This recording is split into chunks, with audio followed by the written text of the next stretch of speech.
চাওক, এইটো ৰাজনৈতিক দলৰ এইটো নিয়ম বা পৰম্পৰা যে সভাপতি তেওঁলোকে নিযুক্তি দিয়ে। আমাকো সভাপতি নিযুক্তি দিছে, কিন্তু আমাৰ সভাপতি নিযুক্তি আৰু কংগ্ৰেছ দলৰ সভাপতিৰ নিযুক্তিৰ মাজত আকাশ পাতাল পাৰ্থক্য। গতিকে দেখিছে যে এই সময়ত কংগ্ৰেছ দলটোৰ নেতৃত্বত কংগ্ৰেছ দলটো দিনক দিনে ক্ষীণাই গৈছে। হয়তো কংগ্ৰেছৰ নেতৃত্বই ভাবিছে যে কংগ্ৰেছ দলটো এওঁক দায়িত্ব দিলে শকত হ'ব আগন্তুক দিনত, কিন্তু শকত কোনে কৰিব? ৰাইজে কৰিব। শকত হোৱাৰ স্থান ক'ত? কোনফালেদি তেওঁলোক শকত হ'ব পাৰে? শকত হ'বৰ কাৰণে মানুহে ব্যক্তিগত পৰ্যায়ত যিটো চেষ্টা কৰে বা শকত মানে স্বাস্থ্য ভালে ৰখাৰ কাৰণে, গতিকে সেই চেষ্টাটো কৰাৰ কিন্তু কংগ্ৰেছৰ বৰ্তমান সময়ত মই যিখিনি দেখিছোঁ যে কংগ্ৰেছৰ সেই শক্তিমন্ত হোৱাৰ পৰিৱেশ নাই।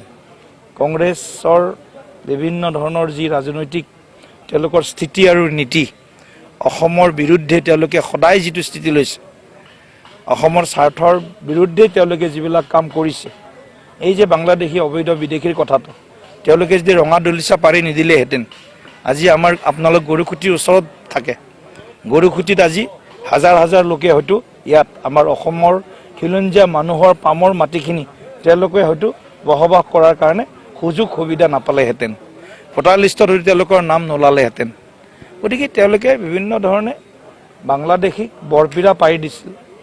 আৰু কংগ্ৰেছৰ যি নেতাই নহওক, ৰাহুল গান্ধীয়ে হওক, গৌৰৱ গগৈয়ে হওক, কংগ্ৰেছৰ নেতাই ভোট বেংকৰ ৰাজনীতিৰ ঊৰ্ধত গৈ বেলেগ কথা চিন্তা কৰিব নোৱাৰে। ভোট বেংকৰ চিন্তা কৰিব, তুষ্টিকৰণৰ চিন্তা কৰিব। গতিকে আমি আকৌ তুষ্টিকৰণৰ বিপৰীতে ভাৰতবৰ্ষৰ জনগণক সন্তুষ্টিকৰণৰ চিন্তা কৰিছোঁ। গাঁৱৰ ৰাস্তা বনাইছোঁ, গাঁৱত হস্পিটাল বনাইছোঁ, গাঁৱত স্কুল খুলিছোঁ, গাঁৱত অংগনবাদী কেন্দ্ৰ খুলিছোঁ, গাঁৱৰ মানুহক পাৰিলে বিশুদ্ধ খোৱাপানীৰ ব্যৱস্থা কৰিছোঁ, গাঁৱৰ কৃষকক আমি প্ৰধানমন্ত্ৰী কৃষক সন্মান নিধি দিছোঁ, গাঁৱৰ মহিলাক অৰুণোদয় আঁচনি, গাঁৱৰ যি আমাৰ মহিলা আত্মসহায়ক গোট আছে, আত্মসহায়ক গোটবিলাকক প্ৰতিগৰাকী সদস্যক 10,000 টকাকৈ দি আৰ্থিকভাৱে তেওঁলোকক স্বাৱলম্বী কৰাৰ বাট মোকলাই দিছোঁ।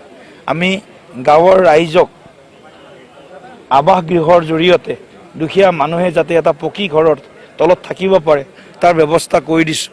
আমি কণ্ট্ৰলৰ দোকানৰ জৰিয়তে এতিয়া 5 কেজিকৈ চাউল বিনামূলীয়াকৈ দি আছোঁৱেই প্ৰধানমন্ত্ৰী ডাঙৰীয়াৰ নেতৃত্বত। আৰু তাৰ লগে লগে আমি এতিয়া দাইল হওক, চেনি হওক, আগন্তুক দিনত নিমখ বা মিঠাতেলে হওক, এইবিলাকো আমি সুলভ মূল্যত দি গাঁৱৰ দুখীয়া মানুহখিনি যাতে এমুঠি অন্নৰ কাৰণে হাহাকাৰ কৰিব নালাগে, সেই পৰিৱেশটো অনাৰ বাবে আমাৰ ফালৰ পৰা চেষ্টা কৰিছে। অৰ্থাৎ দৰিদ্ৰমুক্ত কৰা, দুখীয়ামুক্ত কৰা, যিটো কংগ্ৰেছে আমাক উপহাৰ দি গৈছিল। 37% পৰিয়াল BPLৰ তলত ৰাখি থৈ গৈছিলে, দৰিদ্ৰ সীমাৰেখাৰ তলত 37% লোকক ৰাখি থৈ গৈছিলে। আজি তাৰ পৰা 25 কোটি মানুহ দৰিদ্ৰমুক্ত, দুখীয়ামুক্ত হৈছে নৰেন্দ্ৰ মোদী ডাঙৰীয়াৰ বলিষ্ঠ নীতি আৰু প্ৰধানমন্ত্ৰী গৰীব কল্যাণ অন্ন যোজনা বা গৰীব কল্যাণ বিভিন্ন যোজনাৰ জৰিয়তে। গতিকে কংগ্ৰেছৰ নিৰ্দিষ্ট এটা তেওঁলোকৰ পৰিসীমা আছে, সেই পৰিসীমাত তেওঁলোক সীমাবদ্ধ হৈছে। তাতকৈ তেওঁলোকৰ হয়তো সীমা বহালাব খুজিলেও তেওঁলোকৰ মাজতে ৰণ হ'ব।